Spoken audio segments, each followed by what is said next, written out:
Then we have this thing come along, which we're specifically talking about generative AI, Mm-hmm. that is cognitively, creatively, and technologically very different in its nature than any of these other things that have come before.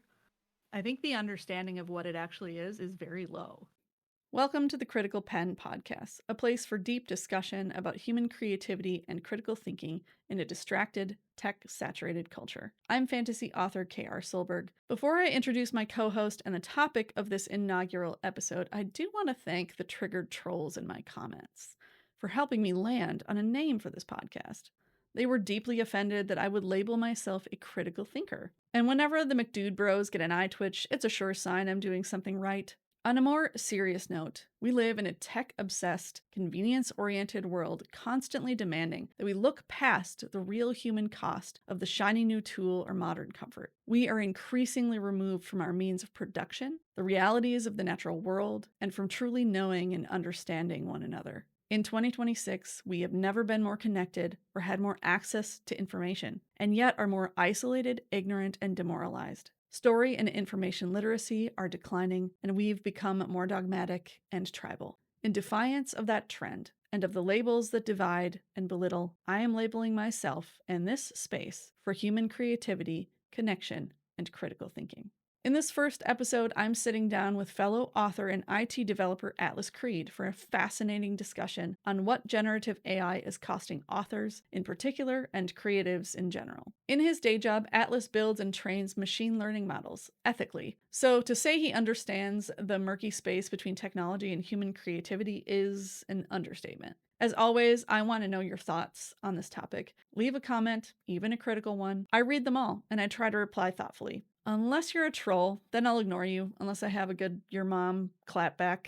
One of the reasons why I thought it would be interesting for us to have this discussion is we're both writers. We both care a lot about the integrity of literature, the accessibility of literature, and meaningful engagement. You work in tech, you work in coding, you're on the tech side of things in your professional life. I work in marketing. I have worked in marketing since I was 19 years old. But I think we would both agree that tech comes and goes, and yes, there are waves of excitement, and then we find out it's really not the golden child we thought it was. Yeah, I was kind of thinking about it this morning, and I equated AI. I mean, AI is a novelty tool Yep. at like the basis, but people are misusing it, misrepresenting it. I kind of equated it to the penny press machines. You know, everybody seems to think they're creative if they've got an idea, and that idea is like a penny. And honestly, that's what that idea is worth. It's no more than a penny. But then you pay $1 or $5 to run that penny through a machine that turns it into a stamped coin. And that stamped coin has less value than a penny because you can't spend it. So you spent $1 on your penny's worth of an idea to just devalue it. You did no work except for turn a crank, and out comes this generic thing that you can't really get. I mean, maybe you'll get a couple different designs in the stamp press, but other than that, it's a useless piece. It's a nice little novelty, but it doesn't. Nobody else wants it. It's just cool for you. It's a little souvenir, and that's kind of how I equate AI when it comes to art and literature. The best analogy I've heard yet. Get ready for me to say that everywhere all the time. Fair enough. That works. Like I said, we've seen techs come and go and things get, that are exciting. And then we're like, okay, it's not worth that much. Like, calm down. We still implement them in ways, typewriters to word processors. At every stage, somebody in the literature or art community has said that this is going to destroy creativity or whatever. And in some ways, they've been right, and in many ways they've been wrong. Like, there's definitely things that happen in your brain when you're like writing things down on paper that don't happen when you're typing on a computer. That's why a lot of authors I know will write their notes by hand or their entire manuscripts by hand, and then they'll either type it in and edit it as they go, or they'll even scan it and have it just kind of dictate. And you get that twofold too, because when you're writing, I mean, your hand is not processing nearly as fast as your brain is. So you're having more time to kind of sit in that as you're scribing it. Whereas if you're typing it, your hands and your brain are at a much more comparable speed, so you're getting less time to kind of sit in that idea. And then of course you get the other side when you go from the handwritten as you're typing it, you're scrutinizing your work again in a different medium. So I absolutely get it, and you're getting two different forms of creativity. Yeah. But then we have this thing come along, uh, which we're specifically talking about generative AI, Mm-hmm. that is cognitively, creatively, and technologically very different in its nature than any of these other things that have come before. And I feel like a lot of people don't understand what that difference is, whether they're for it or against it. I think the understanding of what it actually is very low. Like the generative AI is like the photo filters, and it bothers me so much because one of the videos that I responded to on TikTok was that comparison, like, oh, we use your, I mean, you're on TikTok right now, it's using generative AI, right? But you have the option to interface with that. It's not inherently, just because the platform offers it doesn't mean you're engaging with it. I mean, in a sense you are, because the algorithm, which I would argue is the worst part of it, and their censorship, another worst part of social media, is all AI driven, and it gets it wrong all the time. Oh, hey, you said bad words in this post, and then you appeal, and then a human looks at it and goes, no, that's wrong. They didn't say bad words. And it's the same with the photo filter. It's a nice little novelty. You laugh at it for a second, and then you're like, this has no value. This is worthless and meaningless. It's a cool thing, but at the end of the day, it has no value for anybody that sees the worth, you know? Yeah.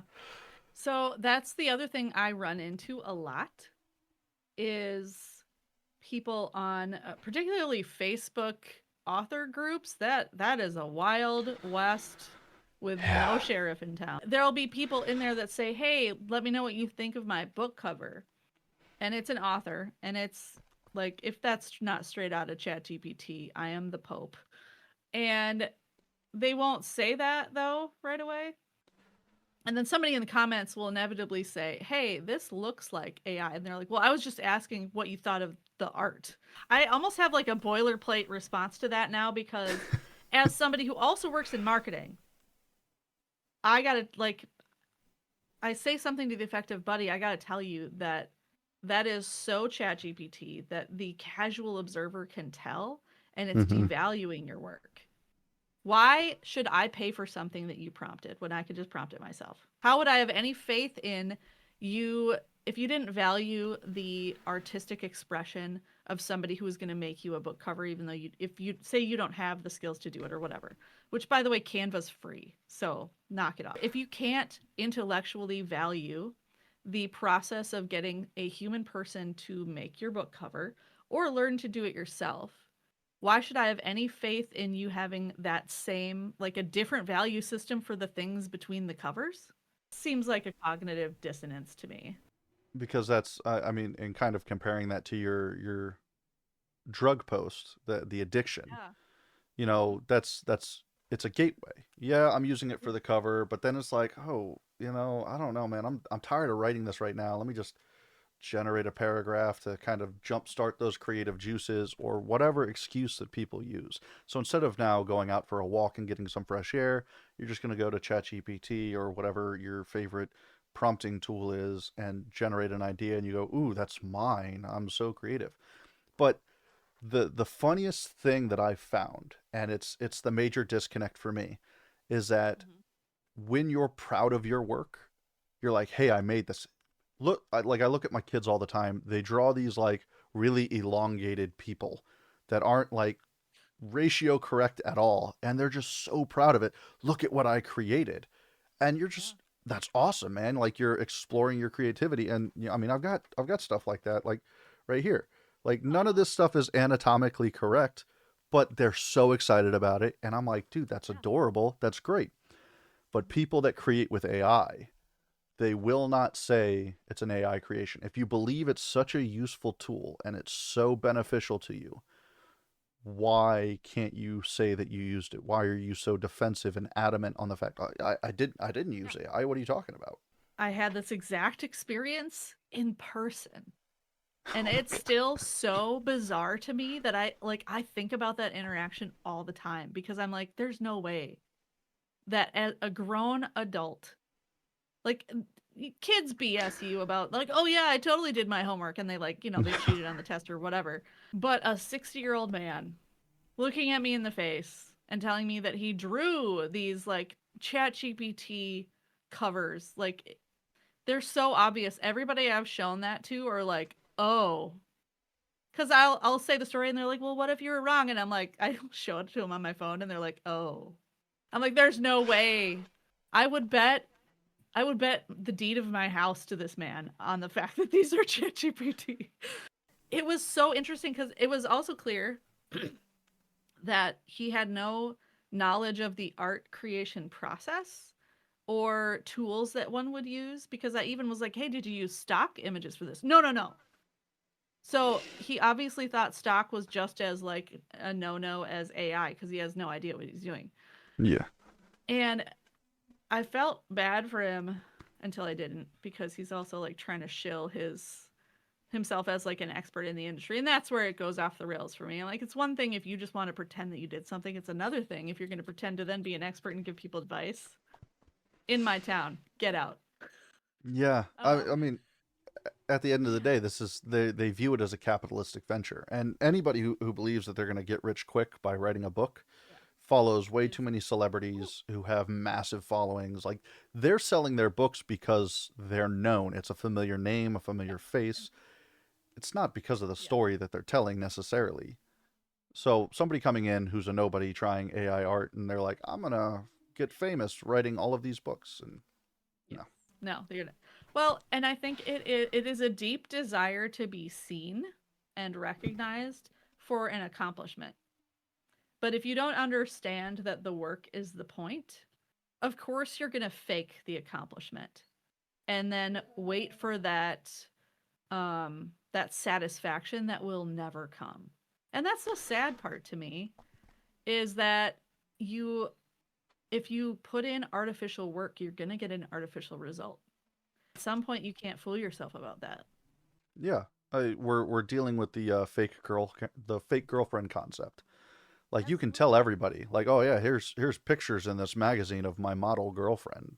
She's Yeah. so attractive. Aren't you jealous? Yes. But then at the end of the day, you go home and you're just even more sad. You got all this attention, you got this quick fix, Yeah.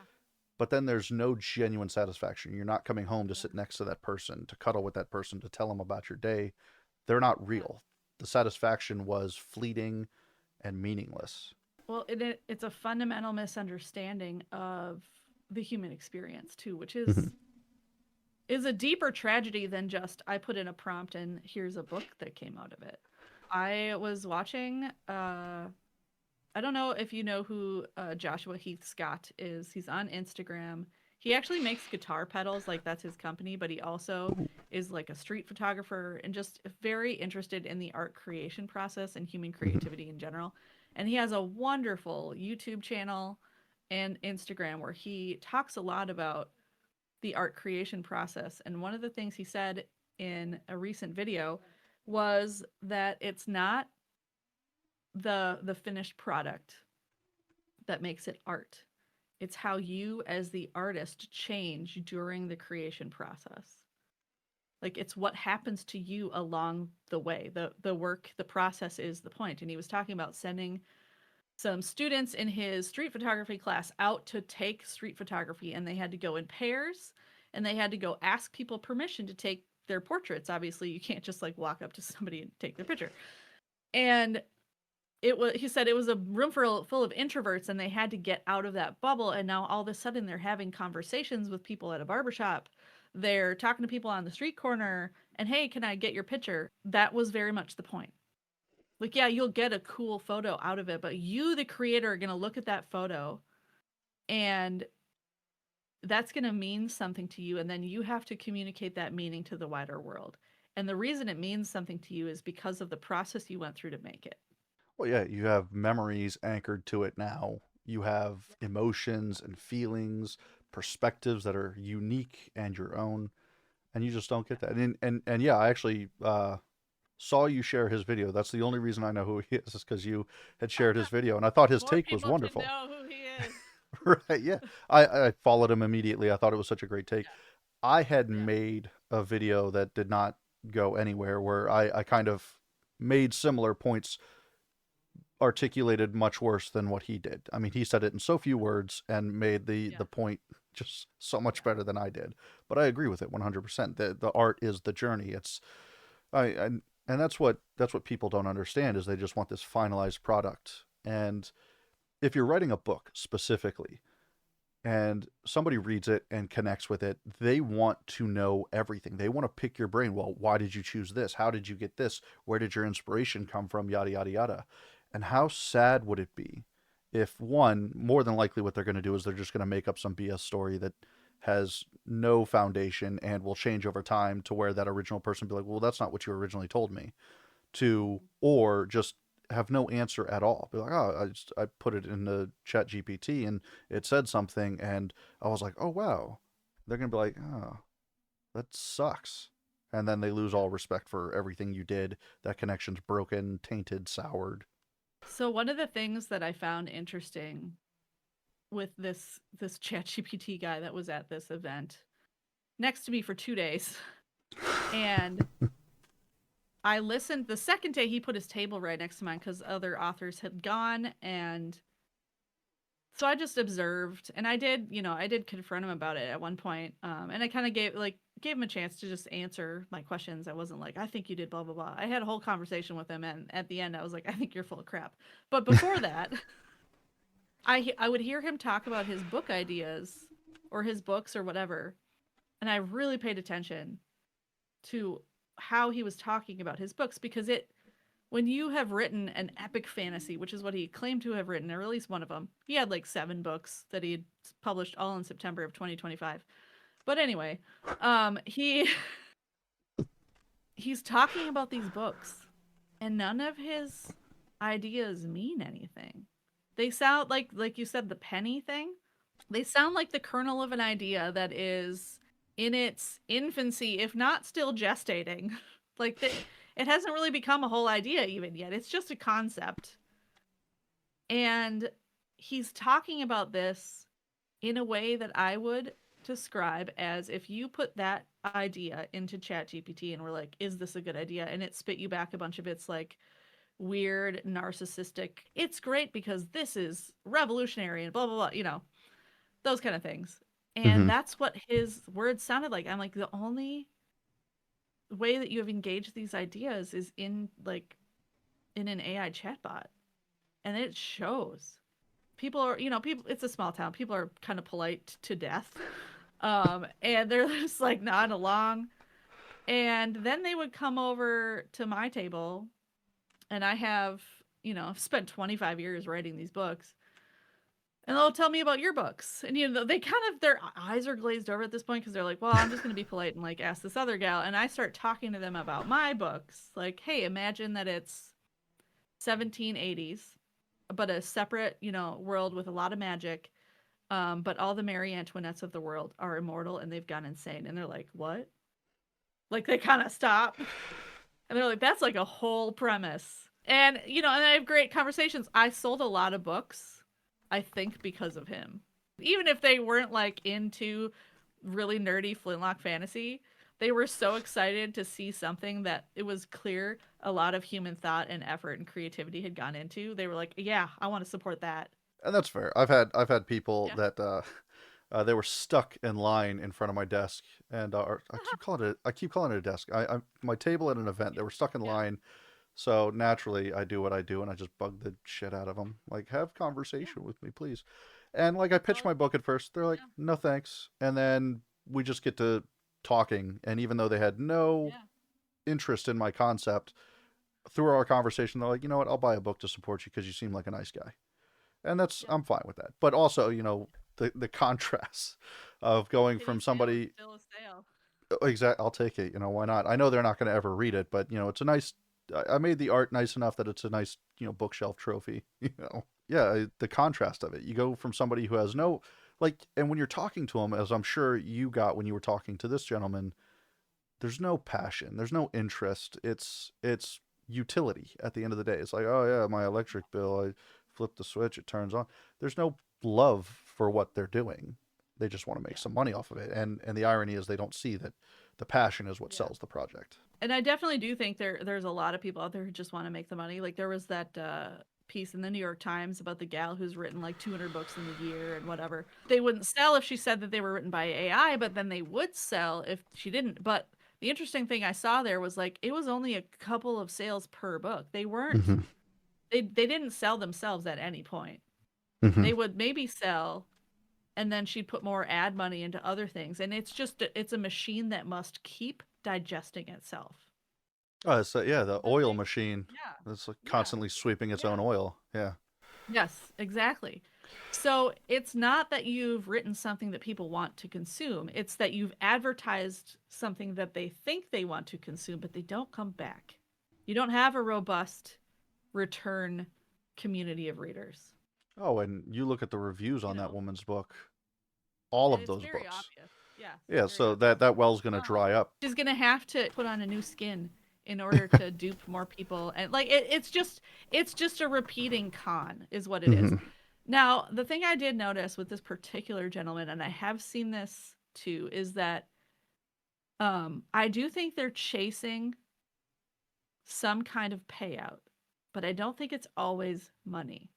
Hmm. And that's where it gets a little bit more tragic to me. Like there's always going to be people chasing the dollar, but they're chasing meaning, and they're chasing accomplishment. And it's not necessarily that it's in the form of money. Otherwise, he'd be putting a lot more effort into his ads and stuff.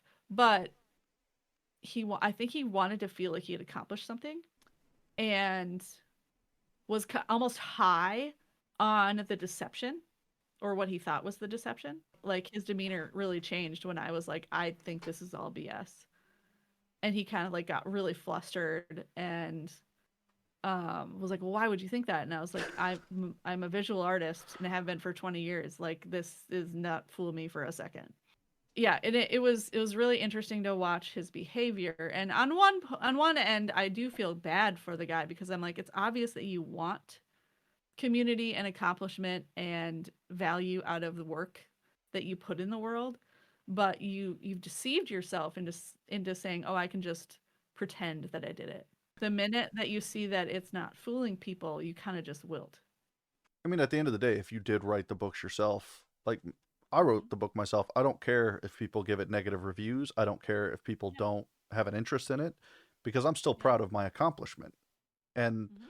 I see a lot of authors, and it's not necessarily a tell of AI or anything like that, but they take a lot of personal offense, and I get it. It's a very Yeah, vulnerable thing to write a book to put so much of yourself out there yeah. publicly, even if it is metaphorical. Um, Mm. but they don't want those negative reviews. And I noticed when I'm at Yeah. events selling my book, one of the things I say to close it out, I said, "Hey, I hope you enjoy it. If you don't, find me on social media and roast me." You know, and they're like, "Oh, most people are like, don't review it if you don't like it, kind of thing." And I'm like, "No, review it, Yeah. 100%." You know. That is another thing I find interesting is that it's not like this generative AI stuff popped up in the author space out of the blue. It has taken root in really fertile soil for that type of mentality. If you have a robust creative space, that requires people to have an appetite for criticism. And when you don't have that, when you have something where you can create an echo chamber for yourself and you don't have to work criticism muscles or develop thick skin for critique and feedback, you don't have to sit in that discomfort. Now you have a large part of a community that looks like authors, and maybe they wrote books and put them out in the world, but they probably haven't, a lot of them haven't been edited, or if they were, they weren't edited by somebody who was either qualified or willing to like say, hey, you got work to do. Say what you want for as dysfunctional as trad publishing is, and people can whine about gatekeeping all day, but there is a certain amount of gatekeeping that is healthy, not Hmm. because it says you don't belong here. Um, the type of gatekeeping I'm talking about is the kind that says keep working. You're not quite ready. Here's what to do to get ready.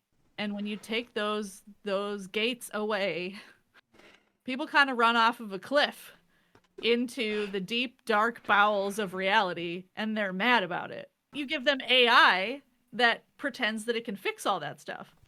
It's the baby gate on the stairs. The baby's mad that it Yeah. can't open the gate and go down the stairs, but if you open that Yeah. gate, they'd immediately fall flat on their face because they were Yeah. not You got to learn ready. how to walk first. Yeah, and Yeah. I mean authors, anybody who cares about their work, I would say, will Yeah. open it up for critique. I mean, whether that's beta readers or other authors that are going to critique their work, Yep. they open themselves up for critique. And even going and hiring an editor is opening yourself up to critique. Yeah. And that's healthy. I get it. Like Yeah.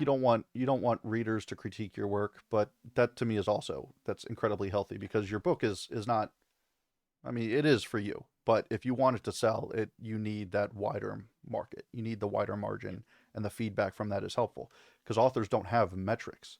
In Yeah. IT, I can look at a monitor and I can see if my code is failing immediately, and I can Mm-hmm. pinpoint the root cause. And authors don't really have that, and that honestly bugs the shit out of me as an IT guy. But because I'm like, oh, why is my book not selling? I wish I could figure it out. Is it the cover? Is it the Yeah. the Yeah. story? Is it whatever? But that's where reviews come in. Reviews that is our feedback on how this Mm-hmm. system is functioning. Yeah, there's wonderful things about accessibility to a market, accessibility in art. That does also come with the invitation for people to maybe not take the development of their craft as seriously when it's so easy to just hit the publishing button. And I Yeah. don't think that any of that needs to change. I think it should stay exactly as accessible as it is. I think that's a wonderful thing. I think that speaks more to what is the health of our community as creatives, as writers, as authors. How are we encouraging each other to seek out developing thick skin, to seek out critical analysis, to ingest that stuff? One of the drawbacks of our, so highly connected culture is that when we get feedback, we get to react to it immediately, and that is almost always the wrong thing to do. um you know that one of the things I'll do, so my mom is my co-author, and really how we function is that I draft and she developmentally tears it apart. And we have very strong opinions, and our opinions are very different. We are also a generational gap. She's a boomer, I'm a millennial. She's like the most church basement lady of church basement ladies, and I'm like a little rock and roll for that basement. So we definitely have a dynamic. We are aligned on like the core of the story and what we want to do with it and who these characters are, which is good. And I think our differences, like our mentalities, some of our perspective differences, actually make the story stronger because we argue about it.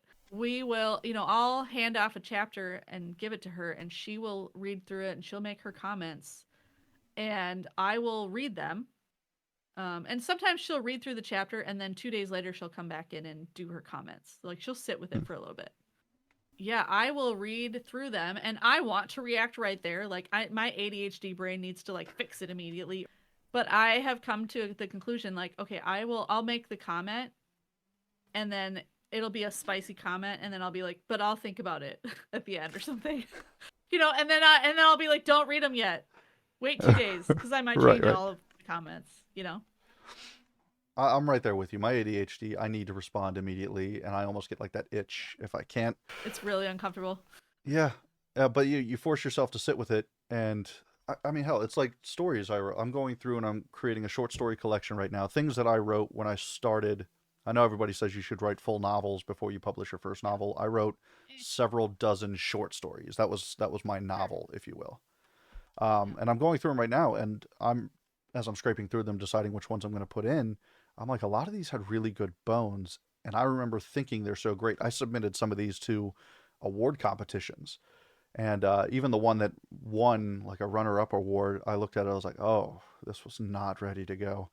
And it's the same thing with critique, with your Yeah. writing, with anything. You sit with it for a little while, and I mean, Yeah. it activates your brain in a different way. Just because Mm-hmm. from when you wrote it to when you review it, you're a different person. Yeah. Even if it's just a couple Yeah. days, you're a different person. Mm-hmm. So I think that that's something that a lot of people need to get comfortable with again. Like, Yeah. take in the feedback, take in the criticism, and just sit with it and Yeah. let that change you. One of the biggest things that points me to the reason that I did that video essay about generative AI in art and writing being an addiction is Hmm. because I've been seeing so much of people saying, well, I have to use it because otherwise I would fail. And man, failure is a critical part of the book writing and art making process. There's a reason when you're writing that you need to write some short form things, you need to write some long form things, you need to write notes, you need to write silly backstories about your characters. A lot of things that feel like in the moment they have nothing to do with the final product, that have everything to do with you developing the skills to execute on that final product, on that final story. When you're learning, when you are an artist, you do drawing drills. Like, how do you teach your brain and your hands to know, how to draw a bush? Like, it sounds boring as heck, but it's super important. Like, why do you draw little squiggly S's? What does that have to do with drawing water? Everything. But if you don't understand the point of the process and the exercises, of course, that's going to seem wasteful to you, and you'll feel like, well, if I do that, I'll fail because I won't get there in time. Like, who's timing you? I I am imagine. so glad I didn't publish the first version of Remnant that I finished when I was 21. Like, oh, I would be Ooh. so embarrassed. So, yeah, I was proud to finish it. Didn't go anywhere. Put it in a closet for 4 or 5 years. Pulled it out when I was super postpartum depressed, and rewrote it. And all of that was necessary. But that's a challenging thing to do for yourself. I mean, just to have the willpower to pull back Yeah. and just be like, this Yeah. this isn't ready. This isn't ready. Like I feel like it is, but I know that it's not. You know, Yep. and that's something I learned the hard way when I submitted dozens of short stories to those awards. Yeah. Was rejected every single time. I was like, why don't people like my writing? And I look back at it now and I'm like, I understand why they didn't like my writing. You know, but Yeah. that's what it takes. Is you got to be able to look Yep. at yourself in the eye and be like, Yep. I need more work. So, since we're getting close to the end of our time, if you were to come across somebody who had the desire to be a writer or not, or publish a book, and is maybe tempted by, well, why can't I just use AI? This isn't somebody who's like, I'm out to scam the world and make a buck. This is somebody who like has the genuine desire, but is being tempted by this false product, essentially.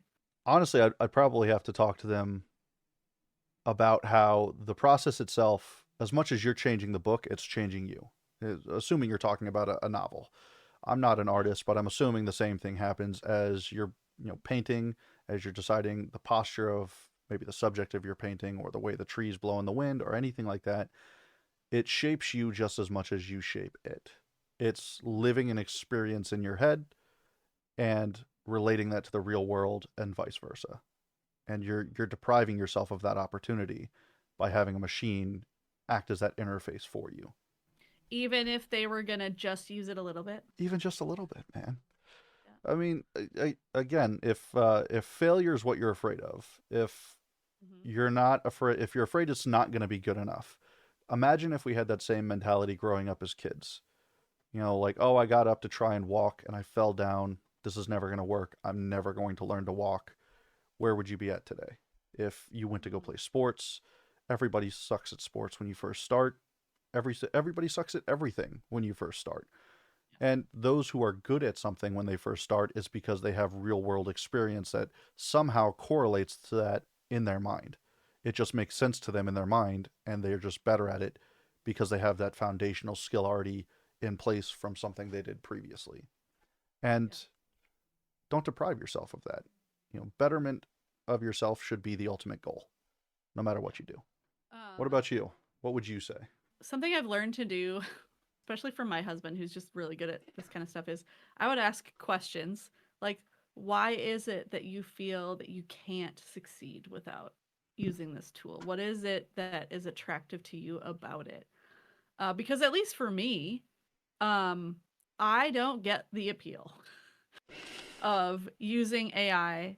If you have a story in your heart, in your head that you want to tell, but that's because I understand the joy of learning to write and the process of going from a beginning writer to an experienced writer to publishing your book and realizing you know nothing about publishing and it's completely different from writing, and all of that journey and all of those little micro lessons you learn along the way and how much they inform every step I take, afterward, and the incredible value of that. But it's hard to communicate that to somebody who hasn't experienced it. So I actually think uh the walking analogy you gave is really good, because imagine we were like, oh, we want to make it easy for you, so we'll give you some crutches, and that actually atrophies you.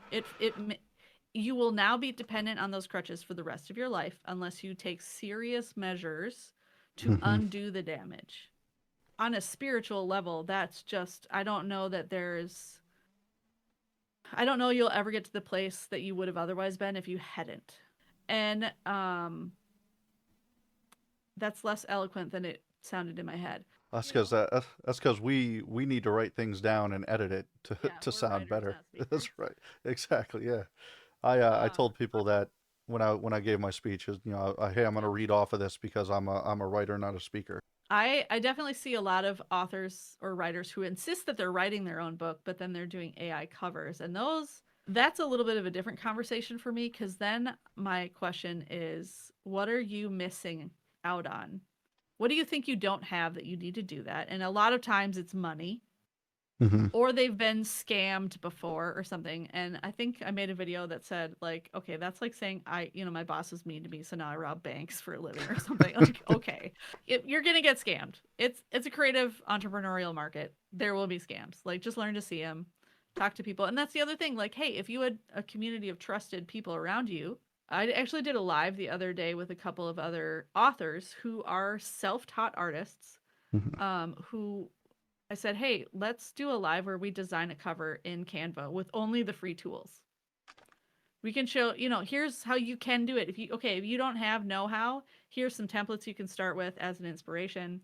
Here are Hmm. some principles you can use. Here's how to look at book covers in the market and kind of figure out like where you want to land. Yeah.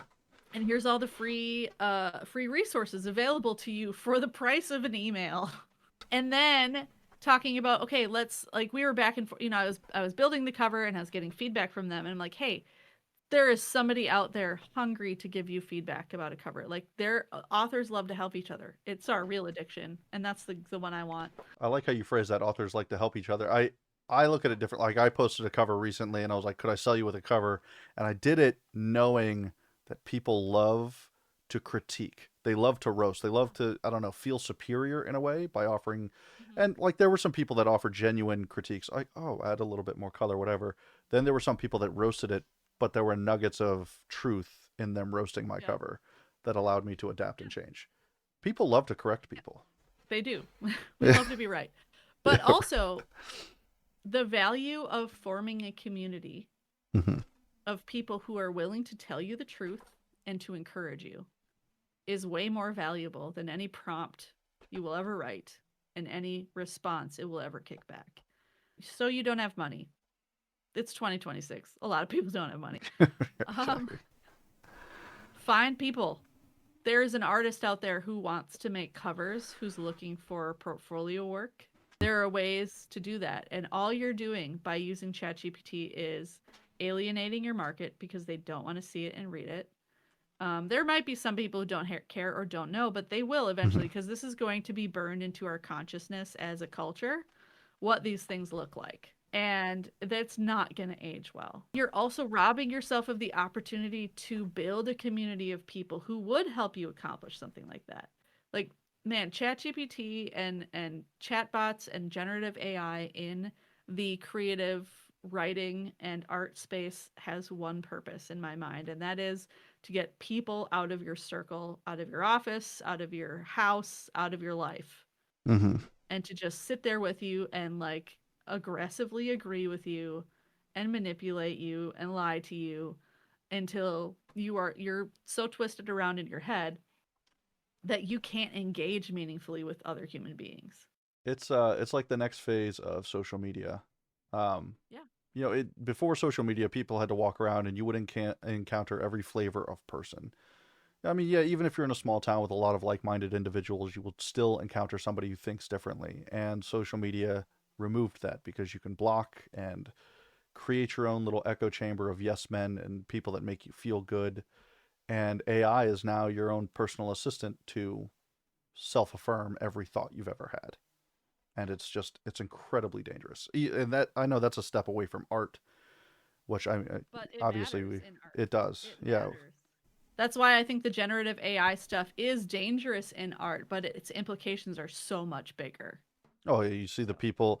I shared a video of a comedian, and it works because it's not the comedian telling a joke. They were trying to do crowd play, and they just talked to a person. They're like, "Hey, blah blah blah. Like, have you ever used AI or something?" It got into the concept of, yeah, I was just using AI out in the car, and they were like, What were you doing with AI out in the car? He goes, I was trying to find the best seat position, and they're like, oh, you have a Tesla, I guess, and you were trying to like figure out the best settings. He goes, no, it's just a manual thing, and I was just trying to figure out the best seat position that would be comfortable. And they were like, what did instead your of body just tell you? feeling what, like adjusting it until it feels comfortable. And that's really where we're at. We're at this age of AI psychosis, and you see it in law firms. A lot of cases are being presented and immediately thrown out because there are so many errors in there because they worked up their presentation case with AI. People are using it for therapy. It's just, oh my, Yeah. away from art, I know, but it's Yeah. so terrible for you, so Yeah. terrible. Well, and I talk to people who use AI for like ideation stuff, and I'll Hmm. plug it in sometimes. And a year ago, I was actually seeing, okay, is this a useful, helpful tool, and was like genuinely trying to use it. And Hmm. now it's more like I'm just comparing it to information that I know I can trust, Hmm. and it's just driving it further into my head that like there are very few uses for this in those contexts. Like I was trying to find like hashtags. They were okay, but like it was so much easier to go on to Buffer. They put out data all the time on the best hashtags, the best times to post on social media and stuff. And it's human people Hmm. that they have models to do these numbers, and a lot of them are AI, but they're not generative AI. They're different. They're like predictive, machine learning models and things like that. And they're putting this information out for you that's actually verified by people whose job it is to know these things. The puppy just woke up.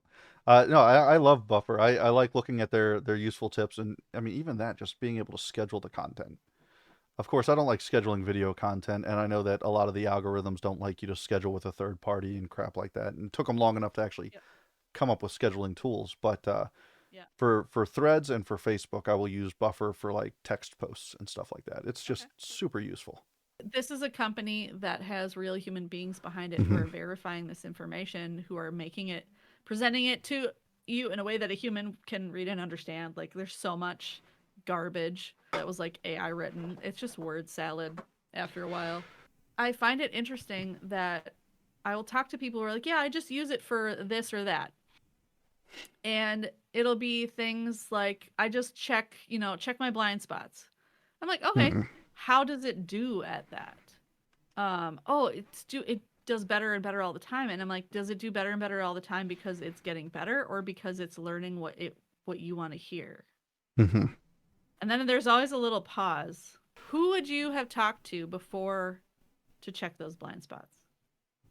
Um, oh, I would have talked to my wife. I would have talked to these friends. I'm like, okay, so now you don't have those relational touch points because you've replaced them with AI.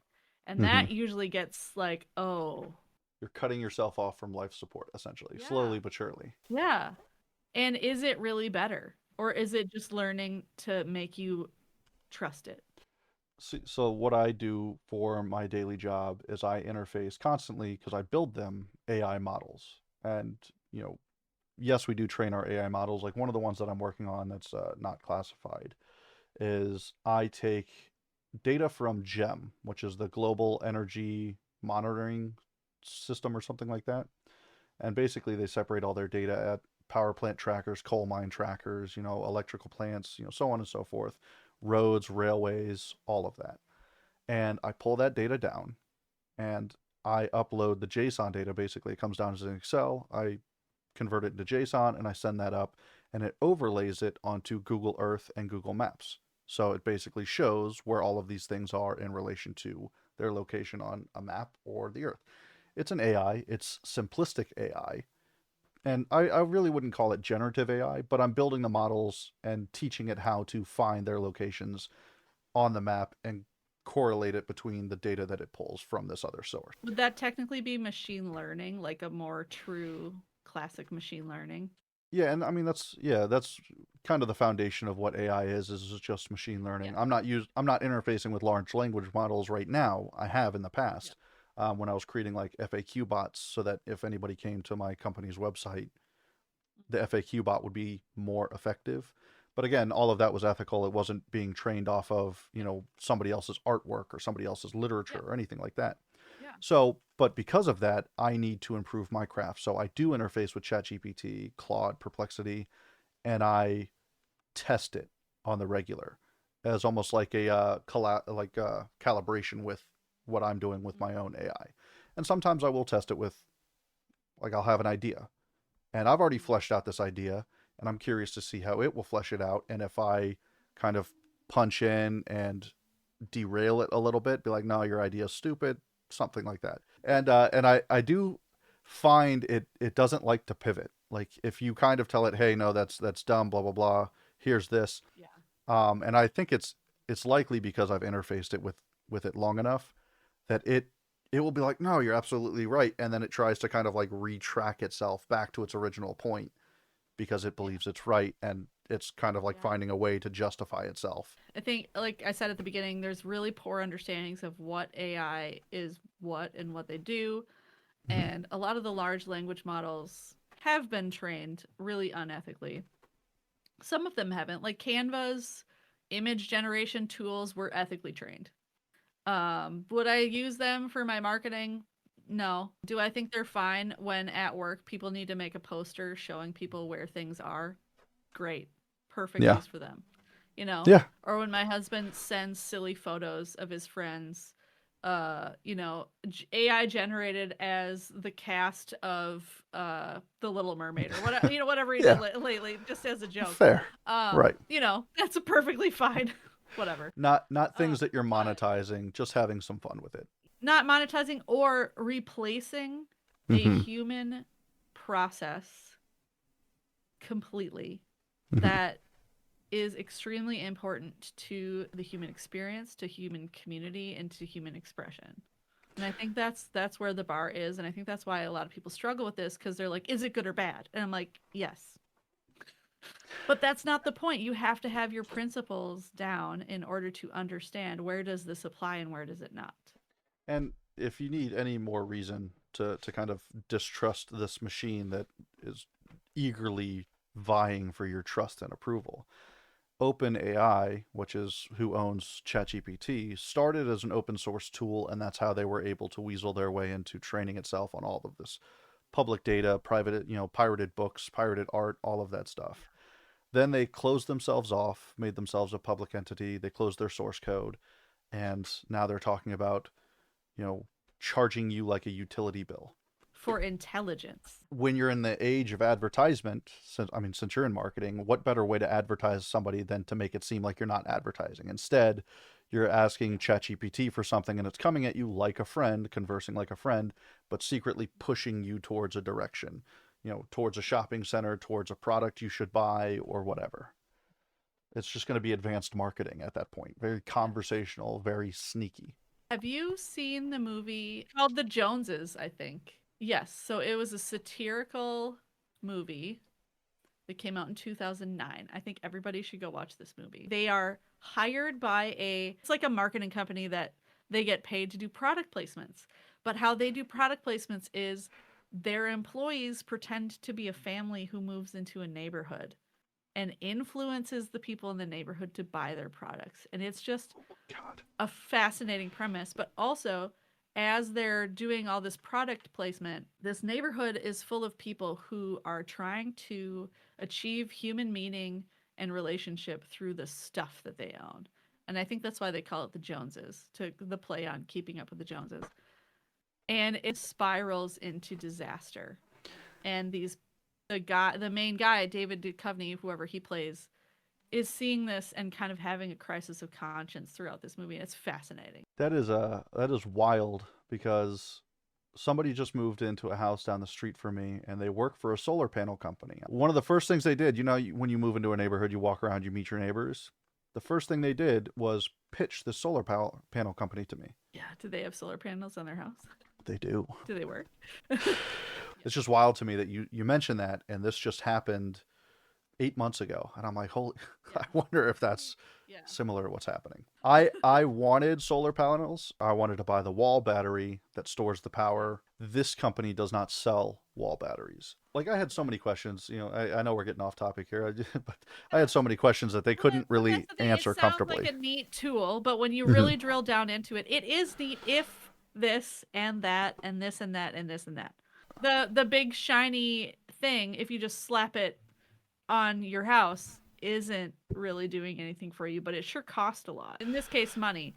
Generative AI, it sure costs a lot. It costs you your cognitive health. It costs you a community that you could have been building in the meantime, and skills you could have been building in the meantime. Oh yeah, and you'll hear I use AI to improve my writing or to learn the craft better. I was like, but you're learning. Okay, I don't know if you know them. There's a person that goes around that calls themselves a business coach. Her name is Christina K. And I see her on TikTok Live all the time. She's changed her name a bunch of times. She calls herself a business coach, and she's always got the quick fix on how to market your book, and how she's had all of these great clients, and she has these testimonials that you really question whether they're genuine or not. And it's obviously it's bad if she's had to change her business name, because she's gone from like Christina K book coach. Now she's targeting indie authors.